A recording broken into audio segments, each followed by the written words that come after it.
मंगलम भगवान वीरो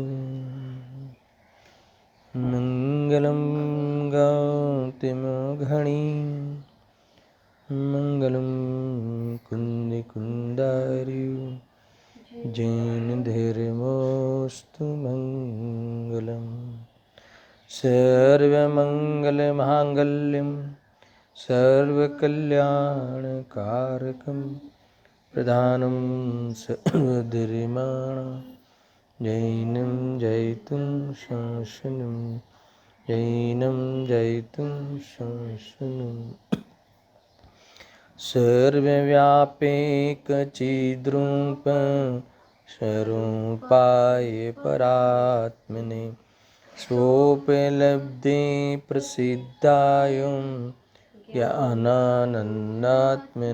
नमः। आत्मरूपयनुपमयद्भुत याहिंलखे भवसिन्धु तरो आत्मरूप।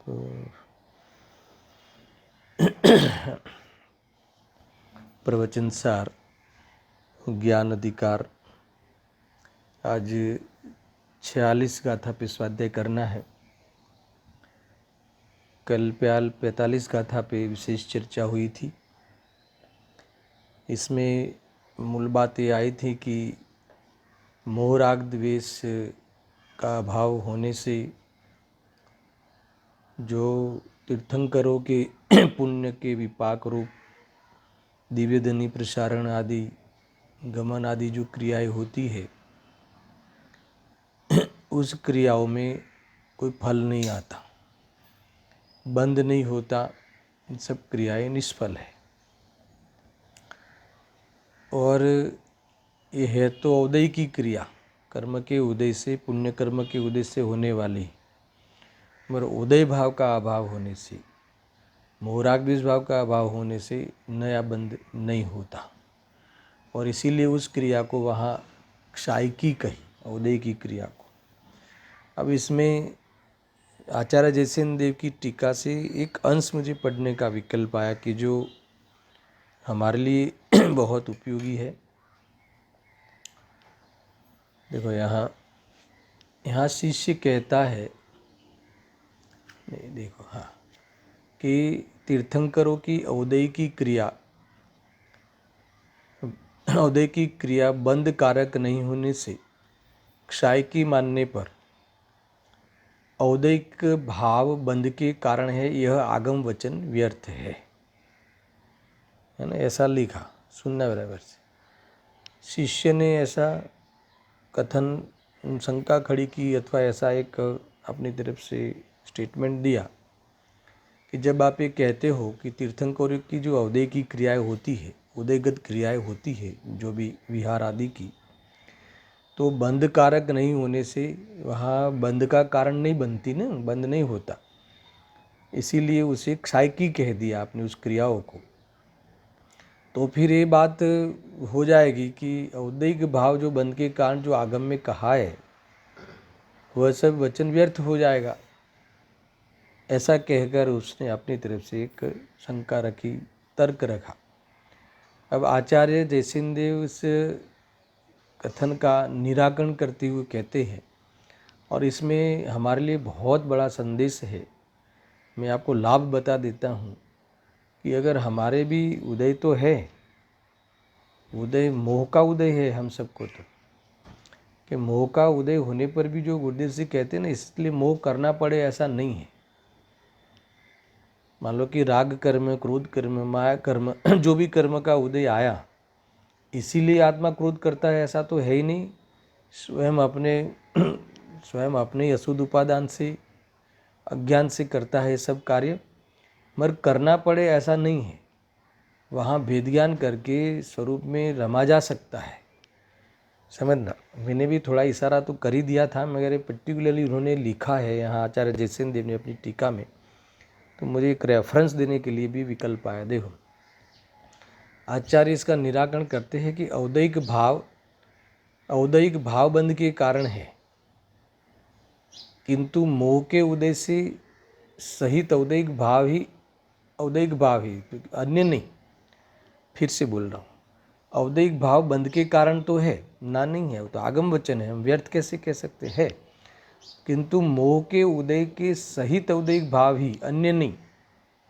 क्या है, जो औदैहिक उदय होता है ना कर्म का, तो उसमें बंधता है जीव, मगर किसके, ये किसके लिए, कि जो उसमें जुड़े, अपनी भाषा में कहे तो, अर्थात वहाँ वो भाव कर्म से युक्त हो तो नया बंध होगा, अन्यथा नहीं होगा। तो इसमें से क्या निकाला, जबरदस्त बात है ये। पहले समझ में आया दर्शन में क्या कह रहा हूँ। यहाँ शिष्य ने पूछा था, ये कहा था कि जब आप भगवान को औदय की क्रिया जो है उसको क्षय की कह देते हो और उसका हेतु ये देते हो कि वो बंध का कारण नहीं बनती, इसीलिए वह क्षय की है, तो फिर जो औदैहिक भाव बंध के कारण है, ये वचन जो है आगम का, उस निरर्थक हो जाएगा, वो व्यर्थ है कथन। आचार्य देव उसका निराकरण करते हुए कहते हैं कि सुनो, ऐसा है कि औदैहिक भावबंध के कारण है, औदैहिक भावबंध के कारण है, पर किंतु मोह के उदय से सहित औदैहिक भाव ही, अन्य नहीं है ना। मोह का उदय हो, है ना यार, इनके तो औदैहिक भाव जो उनको जो औदैहिक हो रहा है, उदय अन्य कर्मों का उदय हो रहा है, मोह का उदय नहीं है, मोह भाव भी नहीं है। तो बंध का कारण किसके है, मोह का उदय हो और उसके साथ मोह हो, तो ही बंध का कारण बनेगा, अन्य बंध का कारण, अन्यथा बंध का कारण नहीं होगा। अभी ये थोड़ा रिजल्ट दे दिया। अब इसके बाद वह क्या कहना चाहते हैं, हमारे लिए क्या मैसेज है, सुनो। द्रव्य मोह का उदय होने पर भी, ये बात बहुत कमाल की है, द्रव्य मोह का यानी कर्म उदय होने पर भी यदि शुद्धात्मा भावना के बल से भाव मोह रूप परिणमन नहीं करता तो बंध नहीं होता। ये कथन इतना मुझे पसंद है, क्योंकि इसमें ये कह रहे हैं कि द्रव्य मोह यानी मोहनी कर्म का उदय हो, और वहाँ अगर मोह नहीं करना हो तो तुम नहीं करो, ऐसा है, तुम उसका स्वरूप में रह सकते हो और इस प्रकार से अभाव किया जा सकता है। एक प्रश्न ये होता है कि जब द्रव्य मोह का उदय कहा आपने, तो जुड़ ही गया ना, कि सर्वथा ऐसा नहीं है। उदय जो बंध 4 प्रकार के हैं ना, प्रकृति बंध, प्रदेश बंध, स्थिति बंध, अनुभाग बंध। तो उदय भी 4 प्रकार का है। प्रकृति का उदय आता है, प्रदेश का उदय आता है और स्थिति का भी उदय आता है, पर अनुभाग का उदय आना जरूरी नहीं है। फलदान वो फल नहीं भी देवे, समझ में आया, यानी उस समय अगर भेद ज्ञान कर लेता है उस उदय के काल में, समझना बराबर, और स्वरूप में जुड़ जाता है, तो वह प्रकृति प्रदेश आदि उदय आके खिर जाते हैं। इस प्रकार से निजरा होती है। देखो, द्रव्य मोह का उदय होने पर भी यदि शुद्धात्म भावना के बल से भाव और रूप परिणमन नहीं करता, अगर उसमें नहीं जुड़ना है, उपयोग को नहीं जोड़ना हो, अगर वो नया उसमें है ना भ्रम नहीं रखना हो और भेदज्ञान करना हो सकता है। और भेदज्ञान करके स्वरूप में अगर रम जावे तो वह कर्म, बस वो कर्म की निजरा होती है। कर्मरज उदय में आए, उसको ऐसा भी कहते हैं कि फल दे के चला गया, फल यानी उदय आके चला गया, मगर हम हिले नहीं, जैसे मुनिराज हिले नहीं यानी मुनिराज विचलित हुए नहीं, स्वरूप में रम गए। तो जैसे वो शुद्धोपयोग में होंगे तो कई कर्म उदय में आते हैं, आके चले जाते हैं, उसका नाच से प्रभावित नहीं होते मुनिराज, स्वरूप में लीन होते हैं। समझ में आया कि नहीं, जानने में आ भी जावे तो राग द्वेष नहीं होता, तो इस समय वो फिर वो कर्म कुछ बिगाड़ नहीं सकता, है ना। कर्म तो वैसे भी नहीं बिगाड़ता, हम जुड़े तो अपना बिगड़ता है, नहीं जुड़े तो नहीं बिगड़े, यानी हमारे हाथ में पूरी बाजी है। देखो यहाँ लिखते हैं, यदि पुनः कर्मोदय मात्र से बंद होता तो संसारियों के सदैव कर्म के उदय की विद्यमान होने से सदैव सर्वथा बंद ही होगा, कभी मोक्ष नहीं हो सकेगा, यह अभिप्राय है। देखो, मोक्षार्थ प्रकाशक में भी 9वें अधिकार में बात रखी है।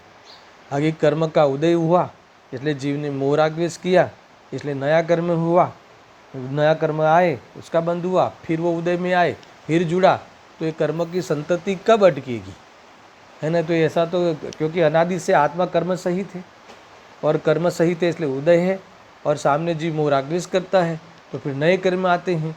तो ये तो फिर कैसे होगा, कर्म का थंभाव कब होगा। इसलिए ये बात वहाँ पंडित टोडरमल जी ने भी याद की है, या आचार्य जयसेन भी कहते हैं कि देखो सर्वथा ऐसा नहीं है, उदय में आता है वो सही है, पूर्व का उदय में आता है उसका कोई निषेध नहीं है। मोहनीय कर्म की बात, अन्य कर्म तो नहीं नड़ते, मगर मोहनीय कर्म तो संसार का कारण मुख्य है ना। और वो भी उदय में आवे, तब जीव के ज्ञान में वो ताकत है कि उस समय उसके मंद उदय में, है ना, तीव्र उदय में तो वो नहीं कर पाता, मगर मंद उदय तो मंद उदय और तीव्र मन तो होते ही रहता है। और मंद उदय में अगर जो वो वेदज्ञान वाला कार्य झड़प लेवे, तो वह कार्य करके वो उससे प्रभावित नहीं होवे, तो नया बंद आना रुक जाए, अंतराल पड़ जावे, मोहनीय कर्म का, है ना, वो उदीर्णा होके खिर जावे। कुछ नए जो उस काल में उदय में आने योग्य है वो दूर उदय में आने योग्य हो जाते हैं, तो फिर इतना काल बन जाता है कि उस समय उदय ही नहीं आवे। ऐसा काल इसको औपशमिक कहते हैं। औपशमिक सम्यक दर्शन जब प्रथम बार होता है तब इस प्रकार का कार्य होता है। ऐसी कई बार चर्चा भी हुई है, तो ये मुझे थोड़ा ये पॉइंट अच्छा लगा था, है ना। कई बार मैं इसका रेफरेंस दे चुका हूँ, पर आज तो क्रम में ही आया है। 45वीं गाथा के अंतर्गत आचार्य जयसेन की टीका में ये बहुत अद्भुत विषय हमारे लिए उपयोगी है। अब मैं 46 गाथा का आज प्रारंभ करता हूँ। देखो क्या है इसका विषय, कि अब केवली भगवान की भांति समस्त जीवों के सुनना बराबर से। बात कहाँ से आई, जब 45 गाथा में आपने ये कह दिया कि औदय की क्रिया, अरिहंत भगवान को जो औदय की क्रिया है, यानी उदय रूप क्रियाएं होती है, कर्म के उदय में जो विहार की, वचन बोध की एक क्रिया, उपदेश की क्रियाएं होती हैं, तो इस क्रिया में आत्म स्वभाव का घात नहीं होता, अर्थात नया बंध नहीं होता। समझ में आया ना। और स्वभाव प्रकट रहता है और आनंद में रहते हैं। तो यहाँ कहते हैं कि अब उसका आधार लेके एक 46वीं गाथा में कुछ खास बात कहना चाहते हैं। अब केवली भगवान की भांति, यानी केवली भगवान की जैसे समस्त अन्य संसारी जीवों को भी स्वभाव विघात का अभाव है ऐसा मानते हो, तो यह ठीक नहीं है। सुनना, पहले क्या कहते हैं फिर से सुनना। जैसे केवली भगवान के लिए तो आपने कह दिया कि भले बार में क्रियाएं होती हो तो भी बंद नहीं होता भाई, मगर इनको मोह का मिलन नहीं ना, मोह नहीं है ना, इसलिए बंद नहीं होता। मगर कोई ऐसा कहे कि जब उनको नहीं होता तो निचली अवस्था में, संसार अवस्था में जो अन्य जीव भी है, संसारी जीव भी है, इनके भी स्वभाव घात में ये क्रियाएं कारण नहीं बनती, है ना, इसका स्वभाव घात का अभाव है, ऐसा माने तो यह ठीक नहीं है। क्यों ऐसा कहते हो? क्योंकि संसारी जीव तो स्वयं शुभाशुभ भावरूप परिणमित होते हैं और इस कारण उन्हें बंध भी होता है। क्योंकि वो संसारी जीवों को तो भावबंध का अभाव नहीं हुआ ना, इनके तो भावबंध का अभाव हो गया, इसलिए क्रियाएं कुछ नड़ती नहीं। देखना, मैं खास वो बात भी कहा कैसे है वो समझना, कि जो बाह्य क्रियाएं तो किसी को भी बंध का कारण नहीं है, पहले तुम समझ लेना, किसी को भी। परंतु उस कार्य में निचली दशा में जीव को जो राग द्वेष होते हैं वह बंध का कारण है। समझ में आया ना। ऐसा ये बात को हमें समझनी चाहिए। इसीलिए क्रिया बंध का कारण नहीं है, मगर क्रिया के काल में भाव हो, शुभाशुभ भाव हो तो बंध का कारण होता है। और निचली दशा में क्रिया हो और भाव नहीं हो, ऐसा नहीं होता। अंदर में भाव हो और बाह्य में क्रिया नहीं हो, ऐसा तो हो सकता है। क्या कहा, तुम्हें अंदर में मारने का भाव आया हो किसी को, पर बाहर में मारने की क्रिया, गाली गलौज की क्रिया नहीं हो, ऐसा तो हो सकता है ना। मन में ही ऐसे भाव आ गए, समझ में आया। मगर कोई कहे कि नहीं, हम क्रियाएं हुई, गाली दी क्रिया में, है ना, किसी को पीटा क्रिया में, पर आप ऐसा कहो कि नहीं हमें भाव नहीं है, तो ऐसा नहीं हो सकता। समझ में आया कि नहीं। अंदर में भाव तो होता ही है, ज्ञानी हो तो भी भाव किए बिना कार्य बाहर में नहीं होता। तो छद्मस की बात है यहाँ पे, समझ में आया। हाँ, ज्ञानी को एकत्व बुद्धिपूर्वक, उपादेय बुद्धिपूर्वक राग द्वेष नहीं होता, तो अनंतानुबंधी वाला राग द्वेष नहीं हो, ऐसा तो हो सकता है, ऐसा तो होता ही है। मगर अप्रत्याख्यानावर्णीय कषाय आदि तो होती है। अरिहंत भगवान के तो, है ना, मोहनीय कर्म का, चारों घाती कर्म का अभाव हो गया है, भाव कर्म के अभाव हो गया है, तो अघाती कर्म के उदय में होने वाली क्रियाएं उस समय अवदय की है, उसको क्षय की कह देते हैं, क्योंकि वो तो वहाँ नया बंध होने रूप भाव है ही नहीं, बनने का कोई कारण है ही नहीं, और ज्ञान कभी प्रभावित वहाँ होता ही नहीं। ये सारी बातें हमें समझनी चाहिए। तो ये यहाँ बात यहाँ आई है, बहुत अद्भुत है। मैं पढ़ता हूँ, देखो। आत्मा स्वयं निज भाव थी जो, शुभ अशुभ बने नहीं, तो सर्व जीव निकाय ने संसार पण वरते नहीं। देखो यहाँ तो बहुत बढ़िया बात कही है।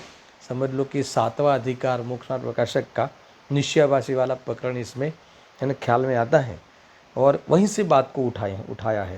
यानी जैसे भगवान को है ना वो क्रियाएं होती हुई भी बंद नहीं होता, समझ में आया, तो पर्याय, क्योंकि वह निष्क्रिय शुद्ध तत्व प्रकट हो गया है, अथवा तो निष्क्रिय शुद्ध तत्व है, ऐसा भी आया था ना, क्योंकि वो पर्याय में क्या हो गए हैं, वितरागी हो गए हैं, निर्मोही हो गए हैं, इसीलिए। मगर कोई इसका ऐसा अर्थ निकाले कि भाई संसार में जो जीव होता है वो भी स्वभाव से कैसा है, शुद्ध है। सिद्ध सम सदापद मेरो, है ना, मैं सिद्ध जैसा ही हूँ, मेरे में और सिद्ध में क्या अंतर है। उनकी सिद्ध पर्याय और मेरा सिद्ध स्वभाव, वो उसमें अंतर नहीं है, मगर पर्याय में तो अंतर है ना। यानी पर्याय में तो क्या है, पर्याय में तो हमारे, देखो वैसा हम पर्याय में भी उनके समान मान लेंगे, और हम कहेंगे भी हमें राग द्वेष नहीं होता, इसलिए हमारे भी बाह्य में क्रियाएं कुछ हो तो हमारी क्रियाएं भी निष्फल है। तो ऐसा नहीं है, क्योंकि हमारा स्वभाव तो उनके जैसा ही है, ना नहीं है, और पर्याय में शुभाशुभ भाव है, कसाय है, और कसाय पूर्वक, कसाय सहित हम क्रिया बाहर में क्रियाओं में बिजी दिखते हैं, क्रियाओं में दिखते हैं, इसीलिए वो क्रिया बन का कारण है, ऐसा उपचार कथन है। खरेखर तो वास्तव में उनको जानना, इंद्रिय ज्ञान रूप जानना, वो भी बंध का कारण नहीं है, मगर जो शुभाशुभ भाव है, शुभाशुभ भाव पूर्वक होता है वो कार्य, इसीलिए वो बंध का कारण कहा गया है। देखो इसमें मैं डायरेक्ट भावार्थ पढ़ता हूँ, वो सारी बात इसमें इन्होंने कवर कर ली है ना, वो संभाली है। तो देखो, जैसे सूदने से कोई जीव आया ना, सूदने से कोई जीव शुभाशुभ भावरूप परिणमित नहीं होता, कोई भी जीव है ना। सूदने से देखा जाए, अगर स्वभाव से देखा जाए तो स्वभाव तो शुभाशुभ भाव से रहित ही है। स्वभाव से देखा जाए तो वास्तव में वो ज्ञान रूप परिणमित हुआ है, राग का भी ज्ञान हुआ है, किनके, सब जीवों को, है ना। देखा जाए तो वो शुभाशुभ भाव जीव के है ही नहीं, उसका स्वामी है ही नहीं, वो तो पुद्गल के है। ऐसा कौन से नहीं से है, शुद्ध नहीं से, स्वभाव की अपेक्षा। मगर कोई देखो है ना, शुभाशुभ भाव रूप परिणमता ही नहीं। हाँ, फिर से, अगर जैसे शुद्धने से कोई जीव शुभाशुभ भाव रूप परिणमित नहीं होता, उसी प्रकार यदि अशुद्धने से भी परिणमित नहीं होता तो व्यवहारने से भी समस्त जीवों को संसार का अभाव हो जाएगा, है ना। इस स्टेटमेंट के कारण अगर कोई सर्वथा ऐसा मान ले, देखो सूदने से तो आज तक कोई जीव को राग हुआ ही नहीं, है ना। राग आत्मा की चीज़ ही नहीं है, राग आत्मा में से आता ही नहीं, वो तो पुद्गल के लक्ष्य से होता है, वो पुद्गल का है, वो तो वास्तव में आत्मा का है ही नहीं कोई भी जीव। अरे अज्ञानी को भी राग जो होता है तो वो कहते हैं कि वास्तव में स्वभाव में से नहीं आया, स्वभाव में तो वो होने का कारण ही नहीं है, और वास्तव में वो भी तो देखा जाए तो स्वभाव की ओर से देखे तो उसका ज्ञाता दृष्टा है, साक्षी भाव रूप से परिणमता है, स्वभाव की ओर से है। मगर कोई अशुद्धने से भी, व्यवहार से भी, पर्यायने से भी, परिणमन की अपेक्षा भी अगर वो छद्मस्त को राग द्वेष नहीं है ऐसा माने तो कहते हैं कि वो तो निश्चयाभास हो गया, तो फिर उसको संसार ही नहीं रहा। जब आप सिद्ध समान सदापद में रहो तो वो द्रव्य स्वभाव की ओर से अगर तुम मानो समान तो बराबर है, और पर्याय में तुम भी ऐसा मान लो तो फिर वो संसार ही नहीं रहा, तो संसार ही नहीं है तो मोक्ष की सिद्धि नहीं होगी, है ना। इसलिए जीव को वास्तव में दुखी रहेगा। ये बात यहाँ खुलकर आई है। देखो अब ख्याल में आया विषय, मैं फिर से पढ़ता हूँ। जैसे सूदने से कोई जीव शुभाशुभ भावरूप परिणमित नहीं होता, उसी प्रकार यदि सूदने से भी अशुद्धने से भी परिणमित न होता हो तो व्यवहारने से भी समस्त जीवों को संसार का अभाव हो जाएगा और सभी जीव सदा मुक्त ही सिद्ध हो जाएंगे। किंतु यह तो प्रत्यक्ष विरुद्ध है, यह तो आभास है, निश्चयाभास है तो दोष है। इसलिए जैसे केवली भगवान के शुभाशुभ परिणामों का अभाव है, उसी प्रकार सभी जीवों के सर्वथा शुभाशुभ परिणामों का अभाव नहीं समझना चाहिए, यानी सर्वथा नहीं है। देखो 10वीं गुणस्थान तक बंद चालू है ना। 6वीं गुणस्थान तक तो बुद्धिपूर्वक अबुद्धिपूर्वक दोनों प्रकार के राग होता है, ज्ञान की प्रधानता वाला बुद्धिपूर्वक अबुद्धिपूर्वक। और 7वीं गुणस्थान से 10वीं गुणस्थान तक बुद्धिपूर्वक तो राग नहीं होता, और अबुद्धिपूर्वक जो अपने चौकड़ी प्रमाण कषाय होती है। तो इसमें इसलिए बंद चालू है, ऐसा समझना है न। मगर अरिहंत भगवानों को तो शुभाशुभ भाव ही नहीं है, समस्त भाव का अभाव हो गया है, इसलिए इनकी क्रियाएं साई की कही है। हमारे जीवन में कोई क्रिया देखो ऐसा है ना, सब क्रियाएं छोड़ बाड़ के बैठ जाए, नहीं हमें तो अब हम व्यापार को भी नहीं जाते, वो क्या बोलता है रिटायर, हम अभी रिटायर हो गए। तो रिटायर क्रिया से नहीं होना था, रिटायर मोहराग्नि से होना था। और मोहराग्नि से अगर रिटायर नहीं होता है तो उसे अध्यात्म में अर्थात तो मोक्ष मार्ग में रिटायर नहीं कहते, है ना। यानी सिर्फ दुकान जाने की क्रिया नहीं हुई, मगर सब कुछ तो दिमाग में है, सब कुछ तो है, कितना कमाता है बेटा, जाता है तो बराबर चलता है कि नहीं चलता है, समझ में आया। फिर भी देखो आत्मदर्शन के बिना कषाय के अभाव का प्रारंभ ही नहीं होता, है ना। सपर के भेद विज्ञान पूर्वक शुद्धात्मा की अनुभूति जब तक नहीं हो तब तक कषाय इतनी मंत हो सकती है कि नैमी ग्रह जहाँ आवे, है ना, द्रव्यलिंगीपन आप धारण कर लेवे, मगर कषाय के अभाव का यानी मोक्ष मार्ग का प्रारंभ नहीं होता, ये गारंटी है। समझ में आया कि नहीं। और फिर जब क्रियाएं बाहर में क्रियाओं इतनी मनता आ गई कि क्रियाओं में तुम नहीं जाते हो, अर्थात कदाच किसी कषाय की मुख्यता से तुम नहीं जाते हो, मान कषाय की, तो कोई वो निवृत्ति वाली बात है नहीं। तो यहाँ कहते हैं कि निचली दशाओं में बाह्य में जो क्रियाएं हो तो शुभाशुभ भाव उनका सर्वथा अभाव नहीं मानना। ठीक है, एक देश अभाव हो गया हूँ, है ना, जैसे केवली को एक देश अभाव, अरे अपने सम्यक दृष्टि को एक देश अभाव हो गया है, और अनंतानुबंधी का अभाव हो गया है, श्रावक को 2 चौकड़ी रूप अभाव हो गया है, मुनिराज को पाप परिणाम का अभाव हो गया है, और पुण्य परिणाम तो है, शुभ भाव तो है इनकी। समझ में आया कि नहीं। शुद्धोपयोग के काल में भी, है ना, 10वीं गुण स्थान तक भी इनके अबुद्धिपूर्वक का शुभ भाव पाया जाता है, इसीलिए वहाँ तक बंद का है ना कहा है। तो ये हमें समझना चाहिए। अब देखो, अगर चाहिए तो गुरुदेव जी का प्रवचन पढ़ूँ मैं, थोड़ा सा 1-2 अंश पढ़ते हैं। देखो, है ना, दिव्य धनि सार के कुछ पॉइंट है, अच्छे होते हैं, प्रयोजन बुद्ध वाली बात भी इनके आ जाती हैं, थोड़ा ले लेते हैं। देखो, हाँ, कुछ खास बात है इसमें। अब स्वभाव में विकार नहीं है ऐसा कहा, किसी के भी स्वभाव में विकार है ही नहीं, इसलिए कोई अज्ञानी ऐसा मान ले कि विकार पर्याय में नहीं है तो यह भ्रम है। बस 1.5 पंक्ति में पूरी गाथा का सार। तो ऐसा नहीं है, है ना। देखो, हाँ, छद्मस के लिए वो केवली वाली बात लागू नहीं होती, उनके बाहर में क्रियाएं दिखती है, फिर भी अवदय की है, फिर भी वह क्षय की है, बंद नहीं होता, क्योंकि इनके पर्याय में भी राग नहीं है। मगर निचली दशा में स्वभाव में तो सबके राग नहीं है, केवली जैसे ही है हम स्वभाव से, तो मगर पर्याय में भी केवली जैसे हो गए हैं, ऐसा नहीं मानना। वो अरिहंत भगवान वाली आएगी ना, अरिहंत के द्रव्य गुण पर्याय समान है, वो पर्याय पना लेना है वहाँ। पर्याय में तो विशेष पर्याय में तो वहाँ भी अंतर है, और वह द्रव्यत्व गुणत्व और पर्यायत्व में अंतर नहीं है, ये समझ में नहीं आया है, इसलिए पर्याय में हमारा उनका अंतर पड़ा है। वो शुभ परिणाम अधिकार में ताकत लगा के वो विषय को समझेंगे, है ना। हम तो इसी की तैयारी के लिए ये सब भूमिका रूप से पढ़ रहे हैं, फिर भी कोई विषय को हमने गौण इस समय नहीं किया है ना। इतना भी मात्र उत्थानी का पढ़ के निकल गए हो, ऐसा नहीं हुआ। इस समय थोड़ा विषय को खोलते हुए आगे बढ़े हैं। देखो, ये तो सिंपली में हमने जो लिया था ना शुभ परिणाम अधिकार, तो पहले 168 गाथा बहुत ही 4-5 दिन में समेट ली थी, और वो थोड़ा थोड़ा पढ़कर समाप्त किया था। और यहाँ ऐसा नहीं किया, थोड़ा थोड़ा विषय में भी हम प्रवेश करते हैं, कुछ खास बात हो तो चर्चा करते हैं, सब कुछ बात है। देखो क्या कहते हैं, अब स्वभाव में विकार नहीं है ऐसा कहा, इसलिए कोई अज्ञानी ऐसा माने कि विकार पर्याय में नहीं है तो भ्रम है ना। ये दिव्य ध्वनि सार भाग 1 की पृष्ठ नंबर 365 से ये अंश है। सुनना, संसार पर्याय रूप जीव स्वयं परिणमित होता है, और पर्याय आत्मा का अंश है। संसार पर्याय रूप जीव स्वयं परिणमित होता है, क्योंकि परिणमन आत्मा का स्वभाव है, एक तो है ना, और पर्याय आत्मा का अंश है। इस कारण अंशी आत्मा स्वयं विकार रूप क्षणिक परिणमित होता है, निमित्त का आश्रय करके स्वयं परिणमित होता है, और यदि स्वभाव का आश्रय ले तो विकार छूट जाता है। साथ में ये भी कह दिया कि पर्याय में है, वहाँ तक हम आए तो हम पर्याय में है बता के कुछ पर्याय में है तो कोई शोभा नहीं बताना चाहते, पर स्वभाव जो स्वभाव तुमको बता दिया ना कि जो स्वभाव में है नहीं, ऐसे स्वभाव की प्रतीति कर ले, स्वभाव में रम जा, तो पर्याय में भी एक जो विशेष अंतर था, विशेष पर्याय में अंतर था, वो भी नहीं रहेगा अर्यंतों के और अपने में। बहुत सरल मार्ग है, सरल मार्ग है, फिर भी हमने बातों में तो ले लिया है, मगर अनुकरण में नहीं लिया।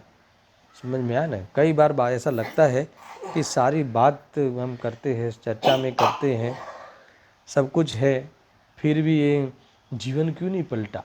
इसलिए नहीं पलटा कि हमने इसको अनुसरण में नहीं लिया। समझ में आया ना, ये बात हमें समझनी चाहिए। देखो, अब पर्याय में अशुद्धता है किंतु स्वभाव में अशुद्धता नहीं है, ऐसे स्वभाव का भान करे। सुनना, अब ये पर्याय में अशुद्धता है, उसका स्वीकार करना भी बहुत बड़ी बात है ना। ये करे तो ही अभाव का पुरुषार्थ हो सकता है, नहीं तो तुम एकांत होता ना निश्चयवासी, तो मान लेता है कि भी मैं सिद्धू जैसा हूँ, हमने तो गुरुदेव ने कहा कि तू भगवान आत्मा है, सिद्धू जैसा है, मैं तो स्वभाव से सिद्ध जैसा हूँ। मैं पर्याय में तो रामायण है ना, पर्याय में तो बहुत कुछ तकलीफ है, पर्याय में तो बहुत कुछ दोष है, अपराध है, तो वो पर्याय में है और मेरे कारण है, पर के कारण नहीं है, स्वभाव को भूल कर है। इतना तो स्वीकार तो आज कर ही लेना, है ना। युगल जी साहब कहते थे कि पर्याय में अज्ञानता का स्वीकार करना वो सबसे पहले शुरुआत है। अपनी पर्याय में अशुद्धता का स्वीकार करना क्षयोक्षम ज्ञान में, है ना, वो विशुद्धि है, पर्याय की पात्रता है। ऐसी पात्रता में ही वास्तव में वेद ज्ञान का पुरुषार्थ हो सकता है। देखो, पर्याय में अशुद्धता है किंतु स्वभाव में अशुद्धता नहीं है, ऐसे स्वभाव का भान करे तो मिथ्यात्व की अशुद्धता दूर हो जाएगी। देखो कितनी बात है, इन्होंने कहाँ से उपाड़ किया। अब पर्याय में अशुद्धता है उसको गौण करके, पर्याय में अशुद्धता है और स्वभाव से मैं शुद्ध हूँ। समझ में आया ना, ये बहुत बड़ी बात है। ये पंचम काल का, अभी इस काल में ये सत्य बात निकलना बहुत आश्चर्य की बात है। पहले तो ये कहते थे कि अभी से तुम शुद्धता की बात मत करो, हमें शुद्ध होना है, वो बराबर है ना। स्वभाव से शुद्ध हो वो बात, तो स्वभाव कैसे शुद्ध होगा, पर्याय में शुद्धता है तो। ऐसे ऐसे प्रश्न आज भी है ना, जो ये बात को नहीं स्वीकार करते हैं कि स्वभाव से तो मैं सिद्ध जैसा हूँ, तो वो लोग कहते हैं कि कैसे। तो मैंने एक बार इस प्रश्न का जवाब दिया कि ठीक है, अगर तुम ऐसा कहते हो कि अभी स्वभाव भी शुद्ध नहीं है, बाद में स्वभाव शुद्ध होने वाला है, तो पर्याय में जो शुद्धता आएगी वो कहाँ से आएगी। अगर त्रिकाल शुद्ध स्वभाव अगर हमारे पास स्वभाव नहीं होता तो फिर शुद्धता आएगी कहाँ से पर्याय में, बाहर से तो आती नहीं। इसीलिए है ना, स्वभाव से शुद्ध मानना बहुत बड़ी बात है, और पर्याय में अशुद्धता है उसका स्वीकार करना वो वास्तव में यथार्थ पात्रता है ज्ञान की, ये ध्यान रखना है ना। फिर से पढ़ता हूँ, पर्याय में अशुद्धता है किंतु स्वभाव में अशुद्धता नहीं है, ऐसे स्वभाव का भान करे तो मिथ्यात्व की अशुद्धता दूर हो जाएगी, और अंतर स्थिर होने पर राग भी दूर हो जाएंगे। ऐसा होने पर पूर्ण वितरागता होगी, इसी का नाम धार्मिक क्रिया है। ये गुरुदेव सिंह ने ये धर्म बता दिया है ना, ये बात है। देखो और लेते हैं, दो तीन पॉइंट और ले लेते हैं। देखो, आत्मा ज्ञान स्वरूप चैतन्य है, यदि उसकी पर्याय में भी केवली भगवान के समान विकार नहीं हो तो संसार सिद्ध नहीं होता। क्या कहा, जैसे केवली भगवान की पर्याय में राग द्वेष नहीं है, ऐसा अगर हमारी पर्याय में अभी नहीं मानो तो संसार सिद्ध नहीं होता, और स्वभाव उनके जैसा है ऐसा नहीं मानो तो संसार के अभाव का कारण नहीं बन रहता। तो सब दोनों चीज़ें बराबर मानना, ये ख्याल में आया। अगर पर्याय में अभी हमारे इनके जैसे ही शुद्ध है ऐसा मान लोगे तो हमारे संसार की सिद्धि नहीं होती, तो फिर मोक्ष का पुरुषार्थ कैसे करेगा जी। और स्वभाव उन जैसा है ऐसा नहीं मानेंगे तो फिर आश्रय किसका लेंगे। दोनों बातें ध्यान में रखना। आत्मा आदि अंत रहित है, जैसे सिद्धों की पर्याय में मोह राग द्वेष नहीं है, वैसे ही संसारी की पर्याय में भी मोह राग द्वेष नहीं हो तो मोह राग द्वेष ही नहीं रहते, फिर इसका अभाव करने की बात खड़ी नहीं रहती, तो ये बहुत दूषण आ जाएगा। इसीलिए इनके भी अवधि की क्रिया उनका विघात नहीं होता तो हमारे भी क्रियाओं से कुछ नहीं होता, ऐसा नहीं मानना। क्रियाओं से तो तुम्हें भी कुछ नहीं होता, पर तुम्हारी अकेली क्रियाएं नहीं होती, शुभाशुभ भाव परिणाम के साथ ही होता है, सर्वथा इसका अभाव नहीं मानना। कदाचित मंद हो जावे, कदाचित है ना चौथी गुणस्थान का तुमने प्राप्त कर लिया हो तो अनंतानुबंधी वाला नहीं हो, ऐसा तो हो सकता है। देखो, आत्मा परिणाम धर्म वाला है और अपनी पर्याय में विकार होता है, ऐसा निश्चित करे। प्रवचन सार की शैली देखो तो उसे हे कर सकेगा, क्योंकि स्वभाव में लीनता होने पर ही विकार ही हो जाता है, इसके पहले नहीं होता। खाली बातें करने से नहीं होता।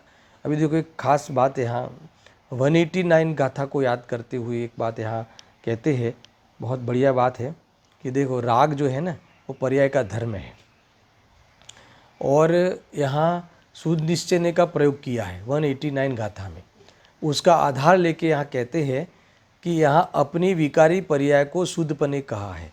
यहाँ अपनी अशुद्धता अपने से होती है ऐसा बताने के लिए शुद्धपना कहा है, और कर्म के निमित्त से होता है ऐसा कहने में अशुद्धपना कहा है।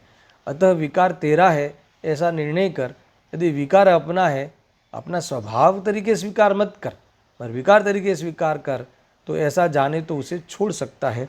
देखो 189 गाथा है ना, आप निकालो, आपके पास बुक है ना सामने, बहुत बढ़िया है।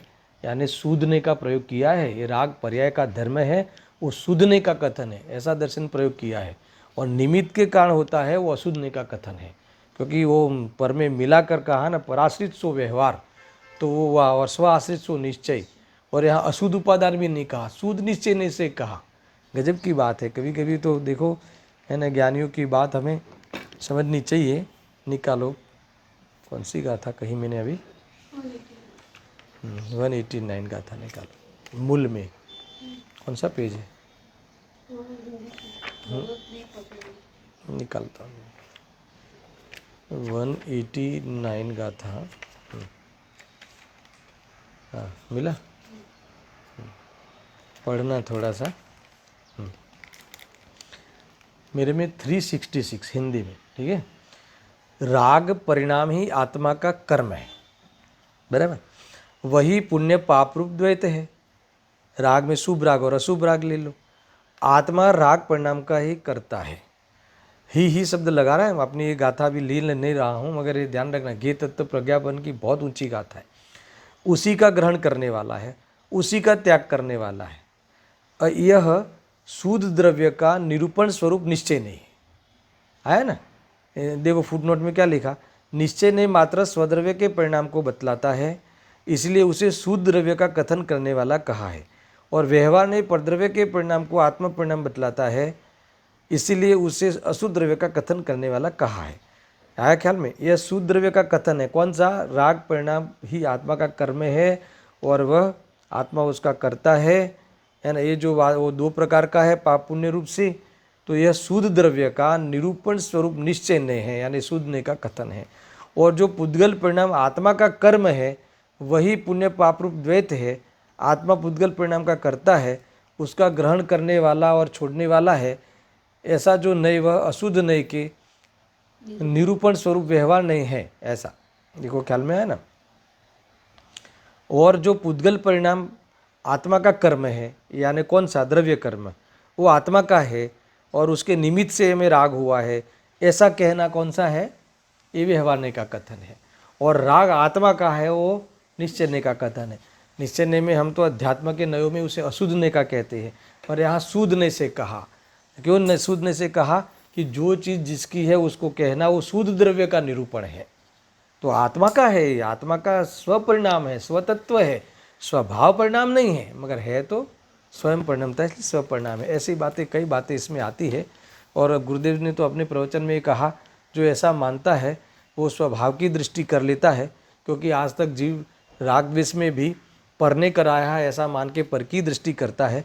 स्वयं से हुआ है ऐसा माने तो स्वभाव को भूल कर हुआ है, वो बात खड़ी होगी। इसलिए स्वभाव पे दृष्टि चली जाती है। स्वभाव को भूला है वो पता चल जाता है, तो स्वभाव को अभी है ना प्रकट कर लेता है, उसे आश्रय ले लेता है। ये बातें भी इसमें आई है, ऐसा समझना चाहिए। देखो कई बातें इसमें हैं, जैसे केवली भगवान को शुभाशुभ परिणामों का अभाव है, वैसे सभी जीवों को सर्वथा शुभाशुभ परिणामों का अभाव नहीं समझना चाहिए, संसारी जीवों को नहीं समझना चाहिए, क्योंकि संसारी जीव तो उसका पाप पुण्य भाव में रहता है, भले वो आत्मदर्शन हो जाए तब भी, है ना। गृहस्थ जीवन में ऐसा जीवन रहता है। मोह कर्म का उदय होने पर भी एक बात समझ लेना कि अनंत संसार का बंध नहीं होता, ज्ञानी को अल्प संसार का बंध होता है। मोह कर्म का उदय होने पर भी जीव अपने पुरुषार्थ अथवा शुद्ध आत्म बल की भावना से रागद्वेष रूप नहीं परिणमित हो तो बंध नहीं होता। ये बात वापस गुरुदेव सिंह ने वो वाली बात याद की, आचार्य जयसेन देव वाली। स्वयं कर्म के ऊपर लक्ष्य करे तो बंद होता है, अथवा स्वभाव की दृष्टि नहीं रखे तो बंद होता है। ये बात भी यहाँ कह दी है। इस प्रकार से कई बातें इसमें आई हैं, है ना। और भी 2-3 पॉइंट समझ लेते हैं, देखो। हाँ, कर्म का उदय होने पर भी शुद्धात्मा की भावना से रागरूप परिणमित नहीं होता तो बंद नहीं होता, ये बात आ गई, ठीक है। ज्ञान स्वभाव पूर्ण शक्ति रूप है, इस शक्ति से केवल ज्ञान प्रकट होता है, यह बात यहाँ सिद्ध करना है। यानी देखो कितनी बातें कहते हैं कि ठीक है केवल ज्ञान, फिर किससे सिद्ध होगा, कहाँ से होगा, तो क्या स्वभाव में से होगा, ये बात भी यहाँ नक्की करनी है ना। इस प्रकार इस गाथा में मूल रूप से यही कहा गया है कि केवली भगवान के जो दिव्य ध्वनि का खीरना विहार होना आदि क्रियाएं पाई जाती है, उनके कारण उन्हें रंच मात्र भी बंद नहीं होता, क्योंकि केवली भगवान के मोहराग द्वेष का पूर्णतः अभाव हो गया है। पर ऐसा सुनकर कोई ऐसा इस कथन के आधार से कोई अज्ञानी ऐसा सर्वथा मान लेवे कि जब केवली भगवान को चलने फिरने और, है ना, बोलते रहने पर भी बंद नहीं होता, फिर हमें भी चलने फिरने और बोलने के काल में बंद नहीं होता है, ऐसा मानने में क्या एतराज़ है। तो क्या ऐसा नहीं है। उसके समाधान में ये कहा कि कहा गया कि बंद तो मोहराग द्वेष से होता है, शारीरिक क्रियाओं से नहीं होता, वो तो समझना है। केवली भगवान के राग द्वेष नहीं है, अतः उनके उक्त क्रियाओं के सद्भाव में भी बंद नहीं होता, और संसारी जीवों के मोह राग द्वेष होने से बंद होता है। यानी मोह राग द्वेष पूर्वक हमारी क्रिया होती है। कई लोग इसलिए इतना मैंने खुलासा करता हूँ कि कई लोग कहते हैं कि नहीं मैंने किसी के साथ झगड़े, फिर नहीं मुझे क्रोध नहीं आता, तो फिर क्या, बस ये तो बस फिर जवाब ही नहीं उसके पास, ये क्रोध नहीं तो फिर ये क्यों है। आंखें लाल हो रही है, हाथ कांप रहे हैं, मुंह से गाली निकल रही है, नहीं क्रोध नहीं तो क्या है, वितरकता है क्या। नहीं तो फिर नहीं तो मैं इसको समझा रहा हूँ, ऐसा कहते हैं ना। अरे तुम समझा रहे हो कि समझ रहे हो, वो दोनों राग है। समझ में आया, राग तो है ना, राग द्वेष तो है ही नहीं, तो बंद होगा। समझ में आया कि नहीं, ऐसा ही है। और ऊपर से तुम अज्ञान वो कसाय को तुम स्वीकार नहीं करते हुआ है करके, तो तुम स्वभाव की दृष्टि कब करोगे, फिर उसी में ही कुछ मान लोगे कि नहीं ये गलत नहीं है, ऐसा मान लोगे तो उसका अभाव नहीं कर पाओगे। ये सारी बातें यहाँ आई है ना। इसीलिए केवली भगवान के समान यदि संसारी जीवों की भी उदय की क्रियाओं के काल में बंध का अभाव माना जाएगा तो फिर संसार ही नहीं रहेगा, है ना। और संसार नहीं रहेगा तो मोक्ष दशा भी नहीं, संसार के अभाव की बात, संसार नहीं रहेगा या नहीं, संसार तो रहेगा मगर संसार तो मानेगा नहीं, तो फिर अभाव नहीं करेगा और मोक्ष भी नहीं होगा। ये सारी बातें यहाँ की है, ऐसा समझना चाहिए। अब मैं थोड़ा समय है, 46वीं गाथा में यहाँ प्रारंभ करता हूँ। देखो अद्भुत बात है इसमें। अब पुनः प्रकृत का चालू विषय का, प्रकृत का यानी एक ज्ञान तत्व प्रज्ञापन महाधिकार हम पढ़ रहे हैं, वो मत भूल जाना। हमारे तो यहाँ अतीन्द्रिय ज्ञान की चर्चा करनी है, ये तो बीच में इंद्रिय ज्ञान है, ये सारी बातें यहाँ करने इसलिए ये प्रयोजन से की है, इसलिए कही है। मगर जो हमारा विषय जो चालू था उसको पुनः वापस स्थापित करने के लिए एक गाथा लिखी गई है और कुछ और बातें भी उनको करनी है। कौन सा विषय चल रहा है, ज्ञान तत्व प्रज्ञापन, यानी अतीन्द्रिय ज्ञान, केवल ज्ञान, ज्ञान का स्वरूप, ओरिजिनल ज्ञान। तो अब पुनः प्रकृत का चालू विषय का अनुसरण करके अतीन्द्रिय ज्ञान को सर्वज्ञ रूप से अभिनंदन करते हैं। अर्थात अतीन्द्रिय ज्ञान सबका ज्ञाता है, वो बात जो हमने वही जो चालू है ना अपने, वो सबको जानता है, भूत भविष्य की वर्तमान की पर्याय युगपत जानता है, एक साथ जानता है, प्रत्यक्ष में जानता है। समझ में आया, ये वाली बात कभी से प्रूव हो रही है। इसकी महिमा, ये दिव्यता इसकी जो हम बता रहे हैं, वह बात पुनः करते हैं, अर्थात पुनः उस सर्वज्ञता की, सबको जानने वाला ज्ञान की, सर्वज्ञ के ज्ञान की यहाँ प्रशंसा करने वाली ये गाथा आई है। तो ये गाथा में पुनः पढ़ता हूँ। देखो, संवर्तमान अवर्तमान विचित्र विषम पदार्थ ने युगपद सर्वतः जान तुम ते ज्ञान क्षायिक जिन कहे। वही बात आ गई पे सबको जानने वाली, तो किस किस को जानता है जानते हैं, वो बात यहाँ आई है। देखो मैं इसमें दो चीज़ें पढ़ूंगा, अन्वयार्थ पढ़ूंगा और भावार्थ पढ़ूंगा, है ना। तब तक अपना समय हो जाएगा, और बचेगा तो मैं आगे की गाथा पढ़ूंगा। देखो अन्वयार्थ, और अन्वयार्थ में भावासन कराया है टीका में, है ना, वो भी थोड़ा थोड़ा इशारा से बताऊंगा। फिर सरल कर दिया है बाथा में, भावार्थ में सारी बातें समेटी है। देखो, जो युगपद एक ही साथ सर्वतः सर्व आत्म प्रदेशों से तात्कालिक या अतात्कालिक, यानी भूत भविष्य वर्तमान पर्याय तीनों काल के पदार्थों को जानता है एक साथ, त्रिकालवर्ती पर्याय सहित सर्व पदार्थों को एक साथ जानता है, वो पहले चरण में कहा। इसका भावासन कराने के लिए टीका में आचार्य अमरचंद्र देव ने कहा, शायिक ज्ञान वास्तव में एक समय में ही सर्वतः सर्व आत्म प्रदेशों से वर्तमान में वर्तते तथा भूत भविष्य काल में वर्तते उन समस्त पदार्थों को जानता है। इन्होंने क्या लिखा, तात्कालिक और अतात्कालिक अपने सर्वतः, है ना, वो जानता है केवल ज्ञान। समझ में आया नहीं, एक साथ ही।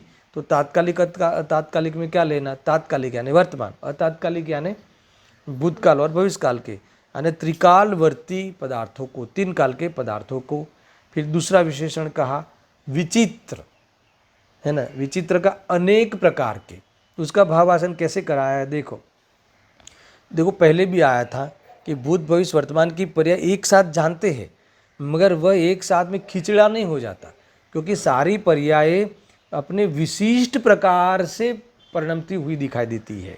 मान लो कि भूतकाल की मिथ्यात्व रूप हो, है ना, फिर अभी वर्तमान की ये अपने सम्यक्त्व रूप हो, भविष्यकाल की केवल ज्ञान रूप हो, तो हर पर्याय अपनी विशिष्टता लेके झलकती है ना। मतलब ऐसा ही नहीं कि पर्याय है सहभावी व कम भावी पर्याय है, ऐसा नहीं। वो सारी पर्याय अपने विशेषता वैचित्र्य को लेके अपने विषय को लेकर झलकती है, ऐसा समझना। देखो, तो इसका भावासन टीका में मैं साथ में जोड़ देता हूँ कि जिनमें पृथक रूप से, यानी द्रव्यों के भिन्न भिन्न वर्तने वाले निज निज लक्षण, वह द्रव्य की संपत्ति है, वो द्रव्य की संपदा है। ऐसा पृथक रूप से वर्ते स्वरूप लक्षण लक्ष्मी से आलोकित अनेक प्रकारों के कारण वैचित्र्य प्रकट हुआ है। यानी तुम केवल ज्ञान की पर्याय देखो कितनी रंगीन दिखेगी। तो मान लो कि तुम्हें केवल ज्ञान की पर्याय कोई दिखावे कहीं चित्रपट पे, तो केवल ज्ञान की पर्याय कैसी है, त्रिकालवर्ती, है ना, त्रिकालवर्ती पदार्थों को, त्रिकाली लिखा, तीन कालों के ये पदार्थों को, अर्थात तो त्रिकालवर्ती पर्याय सहित पदार्थों, पदार्थ जल के, तो दृश्य कैसा होगा तुम इमेजिंग तो कर ही सकते हो, है ना दृश्य। मान लो कि तुम एक पदार्थ के बारे में ले लो, उसकी भूतकाल की सब, भविष्यकाल की सब, वर्तमान की अनंत गुण की अनंती, यानी सब पर्याय सहित वो द्रव्य, और ऐसे अनंत द्रव्य ऐसे सजा के रखे हो, आया था ना अगले का, जैसे जड़ दिए हो, है ना, जैसे इसमें स्थित हो गए हो, प्रवेश कर लिए हो, ऐसा बताया था ना।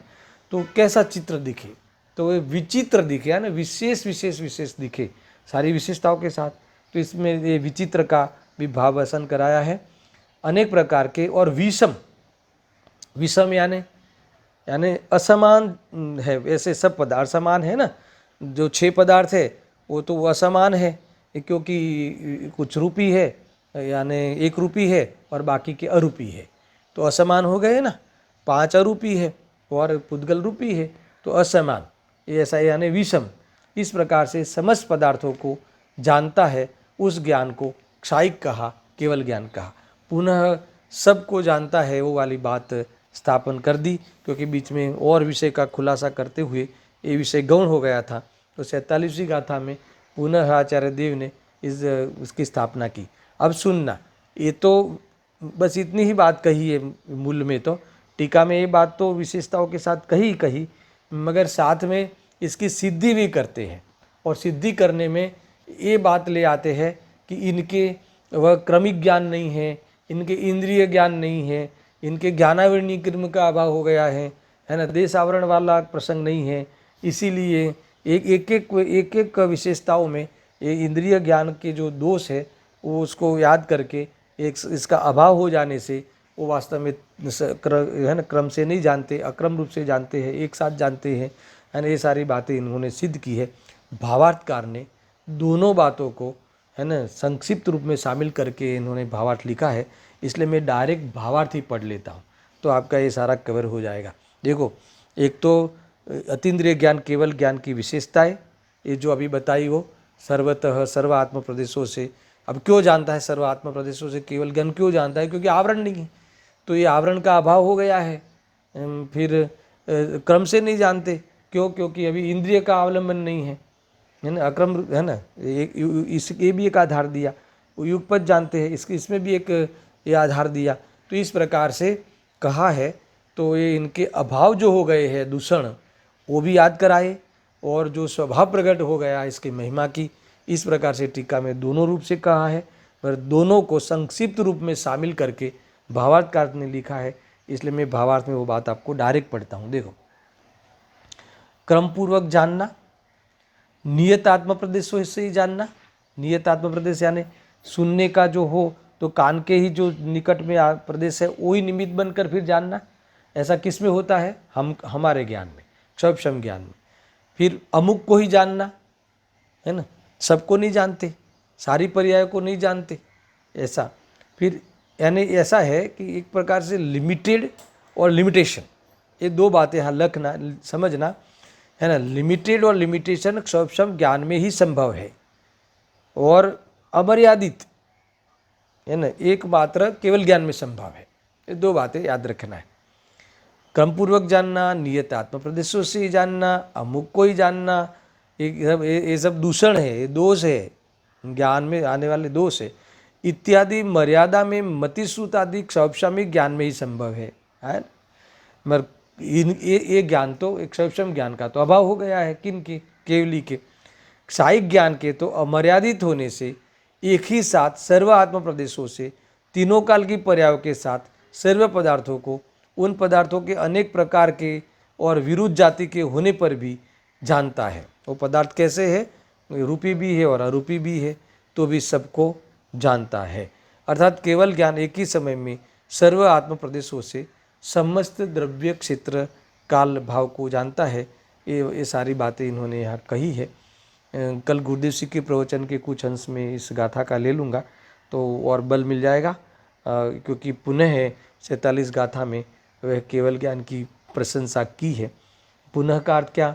बीच में कई विषय और जुड़ आ गए ना इंद्रिय ज्ञान का और ये सब, इसीलिए सबको जानने वाला जो प्रकरण था वो पुनः यहाँ वापस इन्होंने जोड़ दिया है। तो 47वीं गाथा का गुरुदेव सिंह के प्रवचन के कुछ अंश पढ़ेंगे, फिर 48 आदि 48 और 49 गाथा कमाल की है ना। जो एक को जानता है वो सबको जानता है, और जो सबको जानता है वो एक को जानता है, यानी जो एक को भी नहीं जानता वो सबको नहीं जानता, और जो सबको नहीं जानता वो एक को नहीं जान सकता। ये दो बातें किस प्रकार से आई है, किस दृष्टिकोण से आई है ना, दृष्टि प्रधान शैली से नहीं है, ये ज्ञान प्रधान शैली से है। ये बात को यहाँ ध्यान में रखना है। फिर भी आचार्य जयसिंह देव ने दृष्टि प्रधान शैली का एक प्रश्न लिया है, उसकी चर्चा उस समय योग्य समय में करेंगे। सहजानंदी शुद्ध स्वरूपी अविनाशी हूँ आत्मस्वरूप।